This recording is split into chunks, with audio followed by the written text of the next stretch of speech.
I'm really proud of my wife, Kamala Harris. I thought she was incredible. I thought she drew a very sharp contrast between the failures of the current administration on coronavirus, on the economy, on climate, on voter protection, on jobs, you name it. The contrast couldn't have been more clear. I think she was concise and she was passionate, and I think she showed the American people who she is, and she is ready to be vice president, and I thought she was great. Do you think that'll be the last debate that we see, given Trump's positive test for COVID and wanting to move things back? Well, look, all I know is that Joe Biden is going to show up and continue to talk to the American people. He's going to look them in the eye with compassion, with heart, and be their leader. And that's what Joe Biden's going to do. So I think that's what he said he's going to do, and that's what he's going to do. Just last week or so, you visited with local bagel shop. What can you give local small business owners to kind of give them some hope, with this new stimulus bill that's not being progressed on? How can you give them some hope right now? Well, right now, first of all, it was Rosenberg's Bagels and Deli, and it was such an amazing virtual meeting because we're improvising on this campaign, and it was great. I got to literally walk into the business. We had a sit down. I met his father. I met his wife and child, and it was great. But like so many thousands, hundreds of thousands of small business owners, Josh is just trying to make it work. He's just trying to keep the business running, keep the people safe, his employees and his customers, all without any leadership from the federal government, let alone the failure to have any meaningful relief. So the best thing people can do is that you can start voting early here in Colorado is to vote. Let's vote for Joe and Kamala, vote for John Hickenlooper.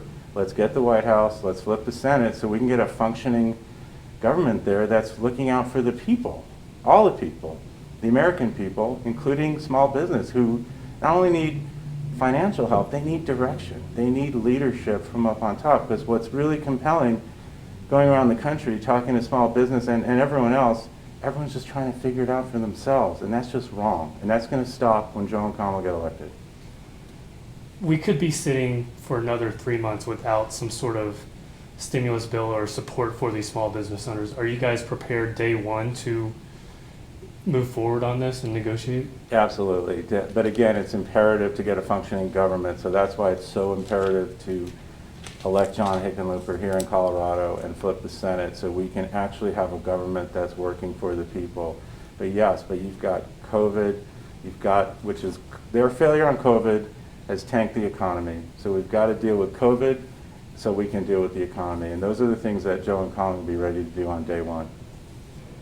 The Supreme Court is going to be hearing the Affordable Care Act. What will you guys do to protect pre-existing conditions?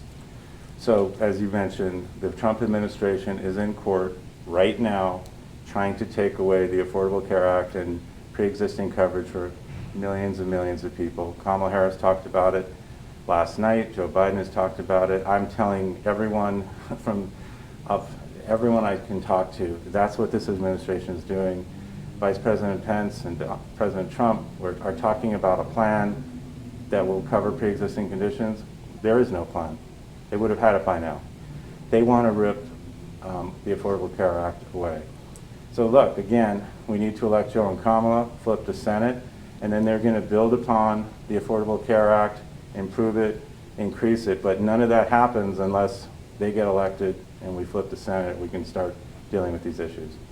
If the Senate does strike this down, what would the new plan look like for Joe and Kamala? Well, look, they are going to take what they already have and increase it. There will be additional coverages. They are going to increase the amount of funding. They're going to increase the amount of testing. And it's just coverage for seniors. They're going to lower the age.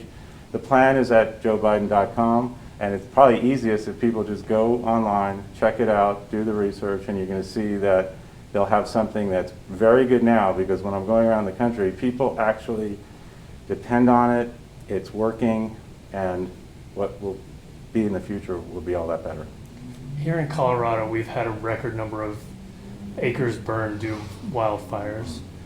Is there anything that the federal government will do under Joe and Kamala's administration that will, help Colorado fight these fires and mitigate these fires? Absolutely. In fact, flying in from Nevada this morning, we saw it from the plane.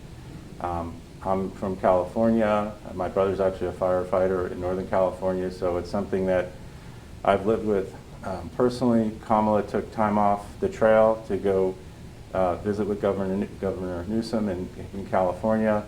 I've been to Iowa, where I've seen the effects of a derecho, North Carolina flood. So this is real. So as Kamala was saying last night, first it's going to be a belief in science. She's been a United States Senator for all the 4 years, and you heard her last night where, the Environmental Protection Agency took the word science and climate change out of their materials. So first of all, it's just a complete redirection to belief in science and belief in facts that climate change is real. It's an existential threat. Vice President Pence would not even go there last night. And they're just going to beef up and change everything that has been ripped apart by this administration, but it's going to be led by science. It's the same thing we need to do on COVID, where with COVID, they've sidelined all the scientists and they're just making stuff up, and that's what they're doing on climate. Previously, President Trump has threatened to withhold funds to California, as an example, because they mismanaged their forest system. What would the administration do to help California and Colorado, who are seeing these record numbers of fires? Look, they're going to put resources. First of all, what he said is debunked and outrageous. Governor Newsom has talked about that. It's just flippant. It's not based on fact. It's not based on science. So again, it's going to be putting the resources in, yes, to conservation and deforestation, all the things that need to be done, but it's also attacking the core problem, which is climate change. And it's reducing the amount of carbon emissions and going towards, as Kamala and Joe have been saying, to a world that's based on renewables. And that's what we need to start going for. And by the way, as Joe and Kamala said, it's jobs. It's going to get that infrastructure rebuilt. So if we rebuild towards a clean economy and it's because it's all connected. And that's what they're going to do. And they both talked about that. Last question. You would be the first gentleman. Is that right? The first second. Second. First second gentleman, sorry. The first second gentleman in history. What would that be like for you? Well, first of all, it's 26 days left, so I'm literally working 24/7, running through walls, crawling over glass to help Joe and Kamala win. So that's what I'm focused on now. But I think it would be an incredible honor. It'd be an incredible honor to work with somebody who's already held the position, in Dr. Jill Biden. And I'm going to hopefully work on things like access to justice and access to opportunity and access to the American dream that we all need. And also, I firmly believe we need to rebuild trust from the American people in its government and trust of our friends and allies around the world that has been so sorely tested. So it'll be really helping Joe and Kamala with that aspect of the job, because I think the American people are going to need that. They're going to want that. They want to have trust in their leaders again, and they don't have that right now. Thank you so much for your time. Thank you so much.